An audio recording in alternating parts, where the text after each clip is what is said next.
দেখো এটা দেখো, তার স্বত্বাধিকারী দিন, তাকে চেনো? আজকে তোমাদের মধ্যে স্বপ্ন, উনি সেই রফিকুল ইসলাম মানিক, আমার অত্যন্ত আপনজন, প্রিয়জন, কাছের জন। বাচ্চা পাইলে সে আবেগে আপ্লুত হয়ে যায়। তোমাদের উদ্দেশ্যে দুটি কথা বলবেন উনি। তো কেমন আছেন সবাই? চমৎকার উত্তর। হ্যাঁ, সমস্যারে, হ্যাঁ এটাই হওয়া উচিত। সবাই সবার সঙ্গে এই যে বন্ধুত্বপূর্ণ সুসম্পর্ক, একসঙ্গে অনেক কিছু করা, একা কিন্তু অনেক কিছুই করা যায় না, এটা আমরা বুঝি তো না?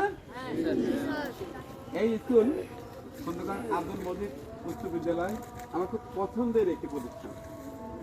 অনেক আগে থেকেই যাতায়াত করতাম।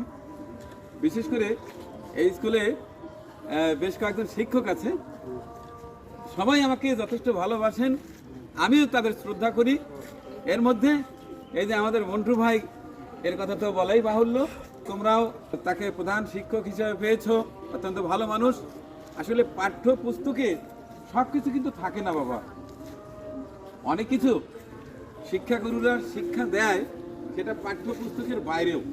কিভাবে মানুষের সাথে আচার আচরণ করতে হবে, বাবা মার সঙ্গে কথা বলতে হবে, সম্মান করতে হবে, ছোটদের স্নেহ করতে হবে, এটা তো আমাদের এই স্কুলের শিক্ষকরা তো শিখায়, তাই না? তোমরা শিখবা, শিক্ষকদের সম্মান করবা।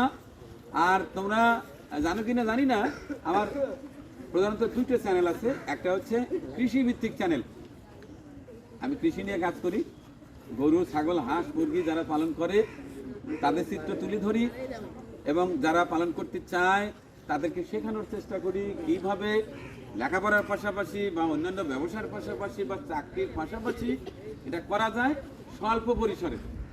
আমি যখন ছোট ছিলাম তোমাদের মতো, আমি স্কুল থেকে বাড়িতে যাওয়ার সময় কি করতাম, যার বাড়িতে ফুল গাছ ছিল চাইলে যদি না দিত চুরি করে নিতাম, তাও ফুল গাছ নিতাম, নিয়ে আমার বাড়ির আঙিনায় লাগাতাম। এটা আমার ভালো দিক হোক খারাপ দিক হোক, এটা ছিল, এখনো আছে। তো তোমরা মেয়েরা যারা আছো, মেয়েরা কিন্তু ফল ফুল বেশি পছন্দ করে, ঠিক না? ঠিক বলছি? আর এই যে এই পাঁচটায় আছে আমার সোনামণি, আমার অনেকে আছে ছোট ভাই, অনেকে আছে কাকু। তোমরা কেমন আছো? তোমাদের কিন্তু অনেক দায়িত্ব, ছোট ছোট তোমাদের যারা বোন আছে তারা যা করতে পারে না তোমরা কিন্তু পারো। কারণ তোমাদের এতটুকু থাকতে আমিও অনেক দুষ্টামি করতাম, বিভিন্ন জায়গায় খেলাধুলা করতাম, কিন্তু সন্ধ্যার আগে কি করতাম, একবার দূরে বাড়িতে চলে আসতাম। ওই যে মায়ের হাতের লাহুরি ছিলাম, বাংলা ভাষায় কয় লাহুরি, লাহুরি ছিল, লাহুরি ছিলাম, এটা মা বলতো যে মানিক আমার হাতের লাহুরি। তার মানে কি, সন্ধ্যার আগে যেখানেই খেলাধুলা করতাম দূর করে চলে আসতাম। এসে আমি তো মুরগি পালতাম গাছে, ওই সময় মুরগিরা খুব দুষ্টু ছিল, এখন মুরগিরা অনেক ভালো হয়ে গেছে। ওই গাছে উঠে উঠে থাকতো, আমি বাঁশ দিয়ে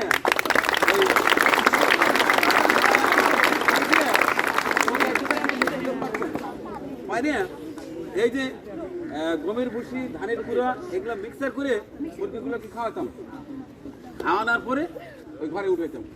আবার ওই যে এখন তো তোমরা চেনোই না বোধহয় হারিকেন, কুবিবাতি, ওই সময় তো বিদ্যুৎ ছিল না, তো আমি কি করতাম, যেখানে থাকতাম আসিয়া হারিকেনের সিকড়ি বুঝতাম, আবার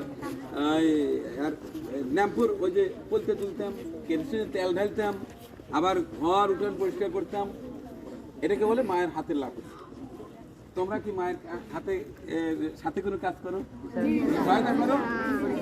হ্যাঁ, মাকে হেল্প করো, মাকে হেল্প করো। মা কত কষ্ট করে আমাদের জন্যই, তাই না? মাকে সম্মান করবা, আর তোমাদের ছোট যারা আছে তাদের স্নেহ করবা, আর সমবয়সী যারা আছে তাদেরকে বন্ধু ভেবে আপন করবা। দেখবে যে সব সময় সব কাজ সহজ হয়ে যাবে।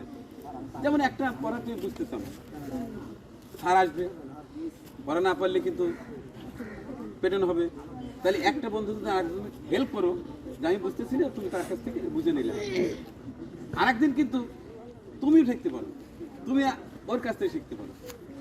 আমি কি বলতে বুঝতেছি?